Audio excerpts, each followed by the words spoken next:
Uniform civil code पर आम आदमी पार्टी ने बड़ा बयान दिया है। आम आदमी पार्टी ने कहा है कि संवैधानिक रूप से वो यूसीसी का समर्थन करती है, लेकिन सभी धर्म संप्रदायों से चर्चा कर आम सहमति बननी चाहिए।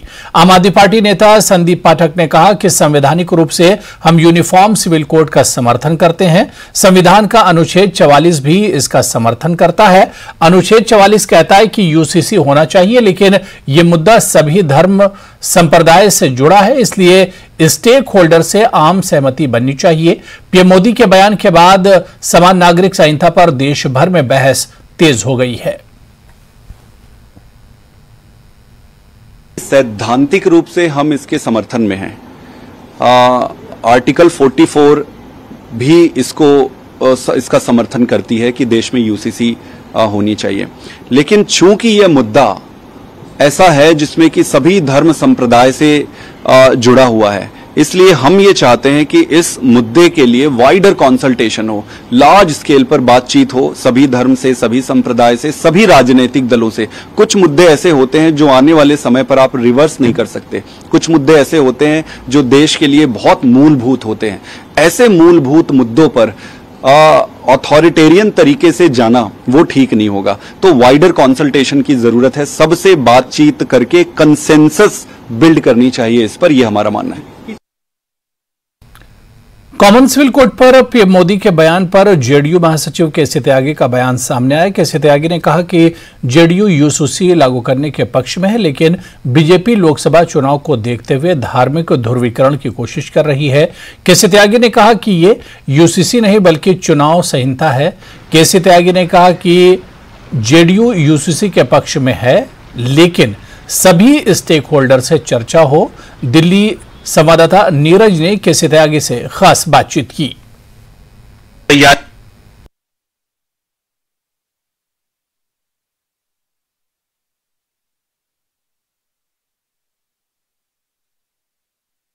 तैयारी करे कि यूसीसी से जुड़े कानून को लाया जाए और देश में लागू किया जाए। ये यूसीसी नहीं है, ये चुनाव संहिता है। क्यों जो लोकसभा का चुनाव करीब आ रहा है, भारतीय जनता पार्टी और उसके सरकार के बड़े लोग उन सवालों को उठाने में, गैल्वेनाइज करने में लगे हैं जिससे सांप्रदायिक ध्रुवीकरण फैले। जनता दल यूसीसी लागू करने के विरुद्ध नहीं है, लेकिन समाज विविधताओं से भरा हुआ है। हिंदू धर्म में भी 20 तरह के प्रचलन हैं। सारे देश का आदिवासी गुस्से में है, चूंकि उनके यहाँ की जो परंपराएं हैं आम हिंदू से अलग हैं, और भी कई धर्मों में इस तरह की चीजें हैं। लिहाजा हमारा मानना है, नीतीश कुमार जी ने एक पत्र भी चेयरमैन को लिखा है कि सभी घटकों से, सभी शेयर होल्डर से, सभी पॉलिटिकल पार्टी से विचार विमर्श करके इसको लागू किया जाना चाहिए। ये नाजुक सवाल है। हम ध्रुवीकरण के खिलाफ हैं, हम यूसीसी के खिलाफ हैं। 23 जून की पटना की मीटिंग के बाद भारतीय जनता पार्टी बौखलाई हुई है। तो यूनिफॉर्म सिविल कोड पे जनता दल यू को कोई ऐतराज नहीं है, लेकिन सभी से चर्चा की जाए, सारे स्टेक होल्डर से चर्चा की जाए। लेकिन अभी इस मुद्दे को छेड़ने के मसले पर जेडीयू के वरिष्ठ नेता का कहना है कि अभी ये चुनाव को देखते हुए इस मुद्दे को उठाया जा रहा है। कैमरा पर्सन निजाम के साथ नीरज कुमार, न्यूज 18 इंडिया, दिल्ली। कांग्रेस के नेता और पूर्व केंद्रीय मंत्री सलमान खुर्शीद ने यूनिफॉर्म सिविल कोड को लेकर सवाल उठाए हैं। उनका कहना है कि अग्नि को साक्षी मानकर 7 फेरे लेना भी यूनिफॉर्म सिविल कोड में आएगा। 7 फेरे लेने और अग्नि का आशीर्वाद प्राप्त करने से आप विवाहित हो जाते हैं, फिर इस कानून में भी परिवर्तन करना होगा। उन्होंने सवाल करते हुए कहा कि फिर आप सबको अग्नि के फेरे लगवाएंगे, अंतिम संस्कार में भी परिवर्तन होगा, HUF में भी बदलाव होगा। कांग्रेस नेता ने अपनी बात रखते हुए कहा कि भड़काना भी गलत है और भड़कना भी गलत है। इस कानून का तो वो लोग भी विरोध करेंगे जिनका संबंध इस्लाम से नहीं है। ऐसा नहीं मानना चाहिए कि ये तीर हम पर चलाया गया है। कि आर्टिकल 44 जो है वो directive principles of state policy कि वो प्रिंसिपल्स, वो बुनियादी उसूल जिस पर हमको सरकार चलानी है या हमको व्यवस्था बनानी है, लेकिन वहीं उसी संविधान में आर्टिकल 25 भी है। वो एक फंडामेंटल राइट है, आस्था का, विश्वास का, अपने अपने पूजा पद्धति का, वो भी आर्टिकल 25 है। तो आर्टिकल 25 को नज़रअंदाज तो नहीं कर सकते हैं। तो 44 क्या कहता है, 25 क्या कहता है, इसका फैसला कौन करेगा? ये तो फैसला सुप्रीम कोर्ट ही करेगा। वही सुप्रीम कोर्ट करेगा जिसने ये संकेत दिए होंगे कि आप यूनिफॉर्म सिविल कोड लाइए। तो जब सुप्रीम कोर्ट अपना अंतिम फैसला नहीं सुनाता जब तक, तो तब तक ये कह देना कि सुप्रीम कोर्ट ने ऐसा कहा, सुप्रीम कोर्ट ने ऐसा कहा, उसमें तो कोई वो तो तर्क में कोई वो नहीं है। कोई कॉमन सिविल कोड को लेकर मुस्लिम पर्सनल लॉ बोर्ड की मीटिंग हुई। मीटिंग को लेकर न्यूज 18 से बात करते हुए बोर्ड के प्रवक्ता डॉक्टर कासिम रसूल इलियास ने कहा कि मीटिंग प्रधानमंत्री के बयान को लेकर नहीं थी, यह रूटीन मीटिंग थी। कासिम रसूल इलियास ने कहा कि प्रधानमंत्री ने मध्य प्रदेश में चुनाव को देखते हुए बयान दिया है। पीएम ने कहा कि देश में एक कानून होना चाहिए, ये बात ठीक नहीं है। देश में अलग अलग कानून है। सीआरपीसी का कानून देश में एक नहीं है, राज्यों पर निर्भर करता है। यूनिफॉर्म सिविल कोड पर प्रधानमंत्री के बयान के बाद all India Muslim personal law board रणनीति बनाने में जुट गया है। कल भी देर रात तक मीटिंग चलती रही। क्या चीजें डिस्कस हुई, क्या चर्चा हुई, ज्यादा बातचीत के लिए हमारे साथ हैं all India Muslim personal law board के प्रवक्ता डॉक्टर कासिम रसूल इलियास साहब। सर, काफी लंबी मीटिंग चली, बताया जा रहा है लगभग 3 घंटे से ज्यादा लंबी मीटिंग चली।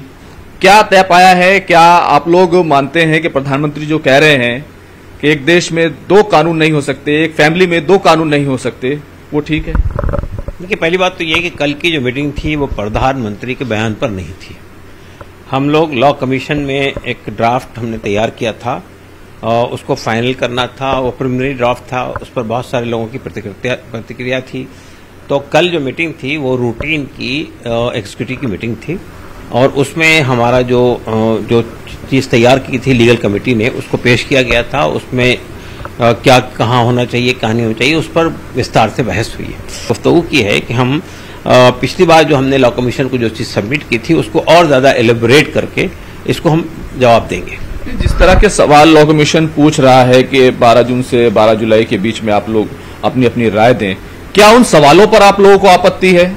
सवाल क्या है? लॉ कमीशन ने ये पूछा कि यूसीसी पर आपकी राय क्या है, यही है ना, सवाल तो कुछ भी नहीं है। तो ये तो बहुत वे किस्म की बात है। लॉ कमीशन जैसे ऐसी बॉडी को जो कि लॉज के ऊपर में डेलिब्रेट करती है, उसको स्पेसिफिक सवाल करना चाहिए था, सवाल नहीं किया। तो ठीक है, हमने जवाब जो तैयार कर रहे हैं हम लोग, हम उस पर यही बात करेंगे कि भाई ये जो आर्टिकल 44 है ये मैंडेटरी नहीं है, ये ऑप्शनल है और ये जो चीज़ है उसके अंदर आपके डायरेक्टिव प्रिंसिपल में और बहुत सारी बातें हैं जो देश में उसकी जरूरत है, उस पर कोई। केंद्रीय मंत्री और बीजेपी नेता स्मृति ईरानी ने कांग्रेस नेता राहुल गांधी के अमेरिका दौरे को लेकर उन पर बड़ा आरोप लगाया है। स्मृति ईरानी ने बुधवार को प्रेस कॉन्फ्रेंस करके राहुल गांधी के अमेरिकी दौरे के दौरान सुनीता विश्वनाथ से उनकी मुलाकात पर सवाल खड़े किए हैं। स्मृति ईरानी ने कहा कि राहुल गांधी ने अमेरिका में एक महिला सुनीता विश्वनाथ से मुलाकात की। एक मीटिंग में वो राहुल गांधी के साथ बैठी हैं। ये महिला जॉर्ज सोरोस द्वारा फाइनेंशियली फंडेड हैं। इसका खुलासा सिर्फ राहुल गांधी कर सकते हैं कि वो उनके साथ क्या बात कर रहे थे। उन्होंने कहा कि जॉर्ज सोरोस और उनके द्वारा फंडेड संगठनों का राहुल गांधी से ताल्लुक नया नहीं बल्कि पुराना है। स्मृति ईरानी ने कहा कि यह पहले भी सामने आ चुका है कि जॉर्ज सोरोस भारत के खिलाफ काम कर रहा है और सोरोस से सुनीता विश्वनाथ के भी संबंध हैं। मेरे हाथ में वो तस्वीर है जिसमें एक ऐसी महिला विद्यमान है श्री गांधी के साथ जिनका नाम सुनीता विश्वनाथ है। ये तस्वीर अमेरिका में राहुल गांधी की उनकी मुलाकात की है। जॉर्ज सोरोस द्वारा फंडेड, सपोर्टेड फाइनेंशियली। इस महिला से क्या गुफ्तगू कर रहे थे श्री गांधी, इसका खुलासा केवल श्री गांधी कर सकते हैं। सलील शेट्टी नाम के एक सज्जन ने, जो ग्लोबल उपाध्यक्ष हैं ओपन सोसाइटी के, जॉर्ज सोरोस के संस्थान हैं, उनके साथ राहुल गांधी ने भारत जोड़ो यात्रा की। तो जो जॉर्ज सोरोस डंके की चोट पे कह रहे हैं कि वो हिंदुस्तान की लोकतांत्रिक ढांचे का एक अभिन्न अंग उसकी सरकार को गिराना चाहते हैं, ऐसे संगठन के साथ और उस संगठन से संबद्ध लोगों के साथ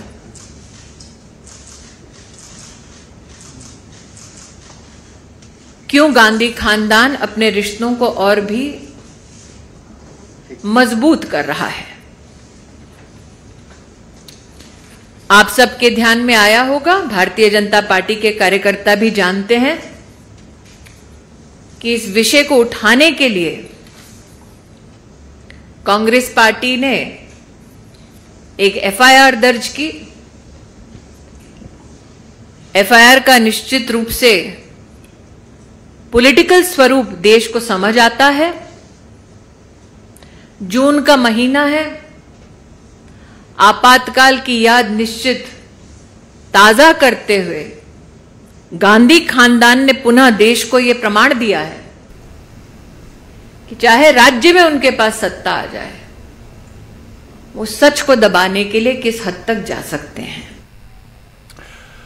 आजाद समाज पार्टी यानी भीम आर्मी के प्रमुख चंद्रशेखर आजाद पर सहारनपुर के देवबंद में जानलेवा हमला हुआ। चंद्रशेखर आजाद के काफिले पर अज्ञातों ने फायरिंग कर दी। इस जानलेवा हमले में चंद्रशेखर घायल हुए हैं, जिन्हें इलाज के लिए देवबंद के अस्पताल में भर्ती कराया गया है।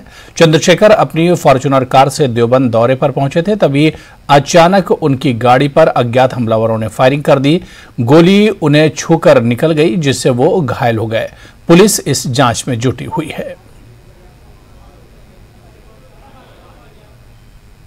चलिए यहां पर रुकेंगे फिलहाल छोटे से ब्रेक के लिए।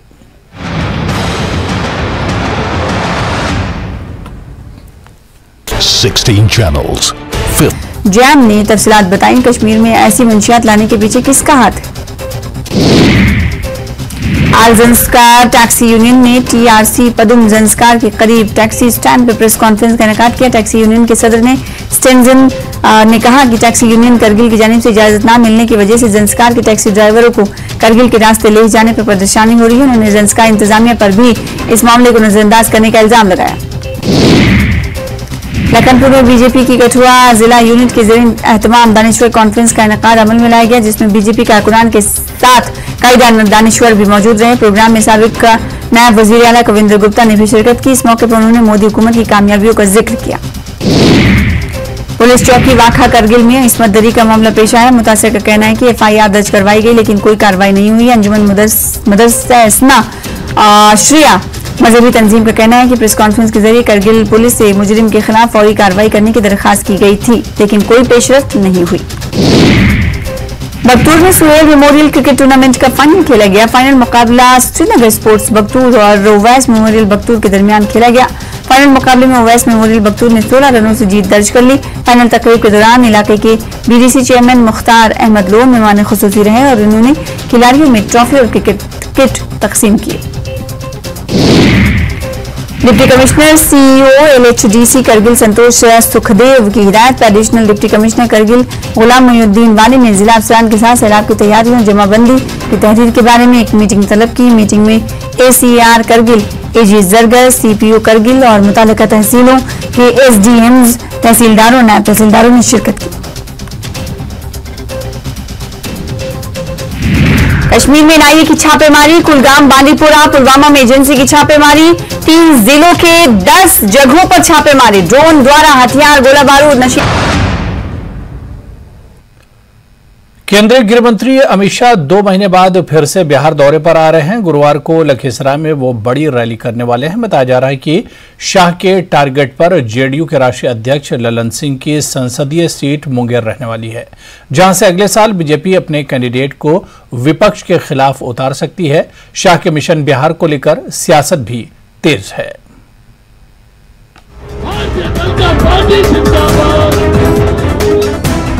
केंद्रीय गृह मंत्री गुरुवार को लखीसराय दौरे पर आ रहे हैं। करीब 2 महीने बाद बिहार आ रहे अमित शाह की यहां बड़ी रैली होनी है। बीजेपी की ओर से केंद्र सरकार के 9 साल पूरे होने पर बेमिसाल कार्यक्रम का आयोजन किया जा रहा है। केंद्रीय गृह मंत्री इसी को लेकर लखीसराय आ रहे हैं। वो एक अशोक धाम में उनका पूजा अर्चना है, वहाँ वो जनता के साथ भोज करेंगे, खाना खाएंगे और वहाँ के बाद वो संबोधित करेंगे वहाँ के ऐतिहासिक गांधी मैदान में लखीसराय की जनता को। अमित शाह के दौरे को लेकर केंद्रीय मंत्री गिरिराज सिंह लखीसराय में डेरा डाले हुए हैं। उन्होंने नीतीश कुमार पर तंज कसते हुए कहा कि बीजेपी ने ही नीतीश का कद बढ़ाया है। जेडीयू में नीतीश से बड़ा कद किसी का हो तो बताएं। नीतीश कुमार के कद को बढ़ाने का काम तो भारतीय जनता पार्टी ने की है, और उनसे बड़ा अगर उनके पार्टी में कोई कद हो तो मैं जानूं।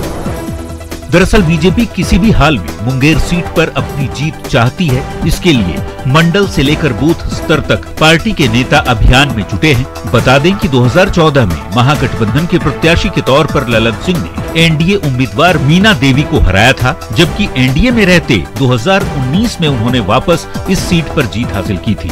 लेकिन जेडीयू अब महागठबंधन का हिस्सा है। ऐसे में बीजेपी अपने गठबंधन के किसी सहयोगी को यहां से टिकट देकर उम्मीदवार उतारने के मूड में है। ऐसे में अमित शाह का लखीसराय का दौरा बेहद अहम माना जा रहा है। न्यूज़ 18 के लिए लखीसराय से राकेश कुमार के साथ ब्यूरो रिपोर्ट। क्या बिहार के छात्र शिक्षक बनने के लायक नहीं है? यह सवाल इसलिए क्योंकि बिहार के शिक्षा मंत्री ने यह कहकर बहस छेड़ दी है। बिहार में शिक्षकों की बहाली होने वाली है। ऐसे में सरकार के बहाली प्रक्रिया में संशोधन करते हुए बिहार के लिए डोमिसाइल की बाध्यता खत्म करते हुए दूसरे राज्यों के अभ्यर्थियों को भी परीक्षा में शामिल होने की अनुमति दे दी है। शिक्षा मंत्री तर्क ये दे रहे हैं कि बिहार के छात्रों का गणित, फिजिक्स, केमिस्ट्री और अंग्रेजी विषय कमजोर हैं। देखिए रिपोर्ट।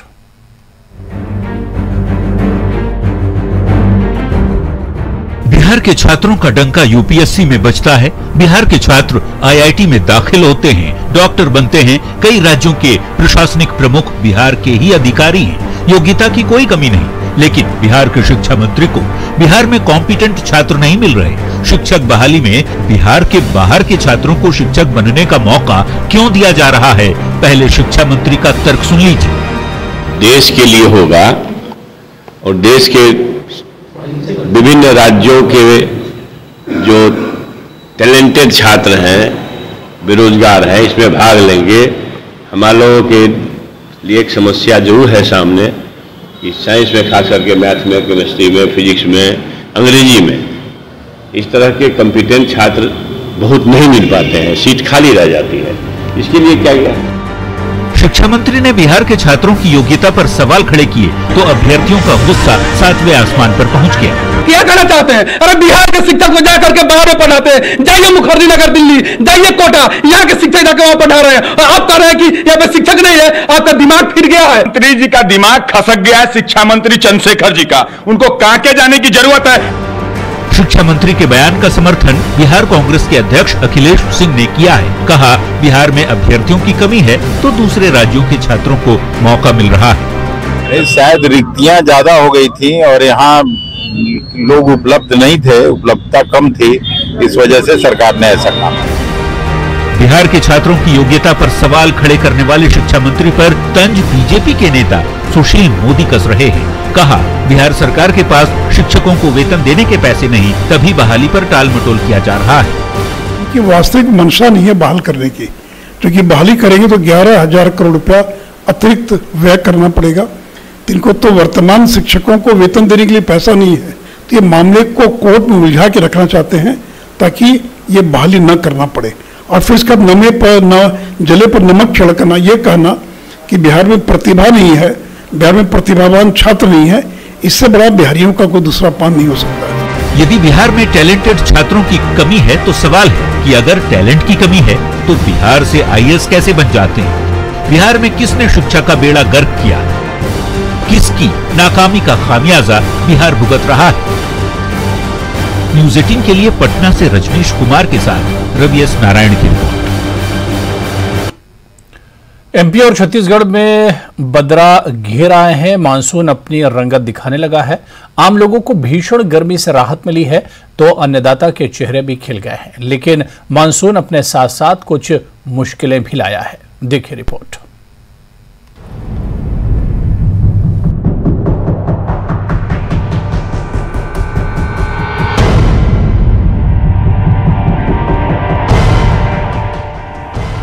मध्य प्रदेश में मानसून मेहरबान है। मौसम विभाग ने बारिश के लिए जो अलर्ट जारी किया था वो सटीक साबित होता भी नजर आ रहा है। कई जिलों में जोरदार बारिश देखने को मिल रही है, लेकिन कहीं कहीं बारिश का साइड इफेक्ट भी दिख रहा है।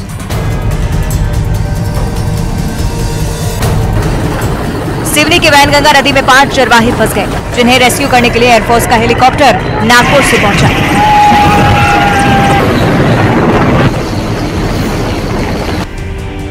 मध्य प्रदेश में मानसून की बारिश जारी है। लगभग पूरे ही प्रदेश में बारिश हो रही है। एक तरफ जहां बारिश होने से लोगों को गर्मी से राहत मिली है, तो वहीं कई जगहों पर बारिश ने लोगों की परेशानियां बढ़ा दी हैं। जलभराव की वजह से लोगों को भारी परेशानियों का सामना करना पड़ रहा है। सड़कों पर घुटनों घुटनों तक पानी भर गया है। लोगों के घरों में पानी भर गया है। नरसिंहपुर, जबलपुर, मंडला, सिवनी, देवास, छतरपुर, बालाघाट, दतिया सहित कई जिलों में बदरा जमकर बरस रहे हैं। शहडोल संभाग में कई घंटों की मूसलाधार बारिश ने जनजीवन प्रभावित कर दिया है। घरों में पानी घुस गया है। सड़कें भी तालाब में तब्दील हो गई हैं। यहां अगले 2 दिनों तक भारी बारिश का अलर्ट। नरसिंहपुर में बारिश ने निचली बस्तियों में जनजीवन को काफी प्रभावित किया है। कई वार्डों में पानी भर गया है। वहीं गोटे गांव में शेर नदी के पुल पर पानी आ चुका है। करेली में धमनी तो नरसिंहपुर में सिंगरी उफान पर है। मंडला के नैनपुर की थावर नदी उफान पर है। मंडला सिवनी सड़क मार्ग का संपर्क टूट गया है। मंडला डिंडौरी मार्ग भी बंद हो गया है। 3 जिलों से मंडला का संपर्क टूट चुका है। भारी बारिश से मंडला में 2 गांव के बीच बना जलाशय टूट गया, जिससे आसपास के खेतों और घरों में भी पानी भर आया। बालाघाट में सैलाब से मानकुंवर नदी पर बना पुल बह गया, जिसकी वजह से नैनपुर मुख्य मार्ग पूरी तरह से बंद हो गया है। करीब 20 गांव का भी बालाघाट मुख्यालय से संपर्क टूट गया है। यहां 3 दिनों से बारिश का दौर जारी है। श्योपुर में बारिश की वजह से नदी नाले उफान पर हैं। कई जगहों पर पानी रपटों के ऊपर से बह रहा है। कई जगहों पर रपटे भी डूब चुके हैं। सागर, नरसिंहपुर, बालाघाट, देवास, धार, गुना और जैन में ऑरेंज अलर्ट है, जबकि दमोह, जबलपुर, शहडोल, उमरिया, कटनी, रायसेन, विदिशा, भोपाल, सीहोर सहित कई जिलों में येलो अलर्ट है। बात पश्चिमी मध्य प्रदेश की करें तो 30 जून तक ऑरेंज अलर्ट है, जबकि 1 जुलाई के लिए येलो अलर्ट भी है।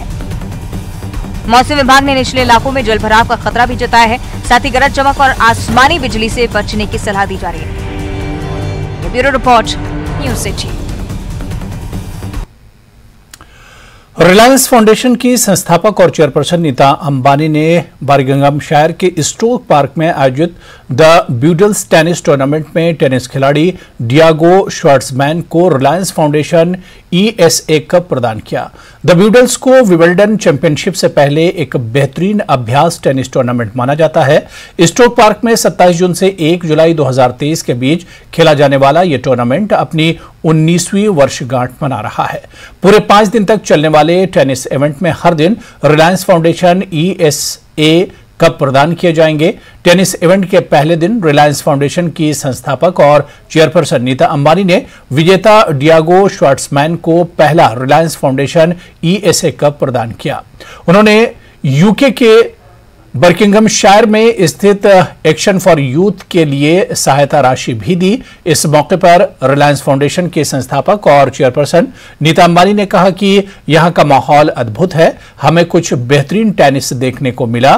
खेल के साथ चैरिटी करने के अवसर ने इसे और भी सार्थक बना दिया है। मैं सभी युवाओं को शुभकामनाएं देती हूं और उम्मीद करती हूं कि अपनी पसंद का कोई भी खेल अपनाएंगे और अपने आसपास के लोगों के लिए उत्साह, दृढ़ विश्वास और सकारात्मक दृष्टिकोण लेकर आएंगे। भारत की स्पोर्ट्स लीडर नीता अंबानी विभिन्न खेलों से सीधी जुड़ी हैं। अंतर्राष्ट्रीय ओलंपिक समिति के सदस्य के रूप में चुनी जाने वाली वे पहली भारतीय महिला हैं जिन्होंने भारत में खेल के बुनियादी ढांचे को विकसित करने में महत्वपूर्ण भूमिका निभाई है। साथ ही विभिन्न एथलेटिक्स संगठनों और ओलंपिक खेलों में विभिन्न एथलीटों का समर्थन करके भारत में ओलंपिक आंदोलन को आगे बढ़ाने में महत्वपूर्ण योगदान दिया है।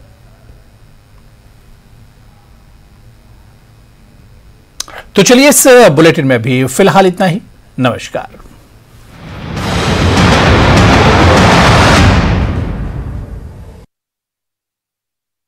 की आपूर्ति के मामले में कार्रवाई।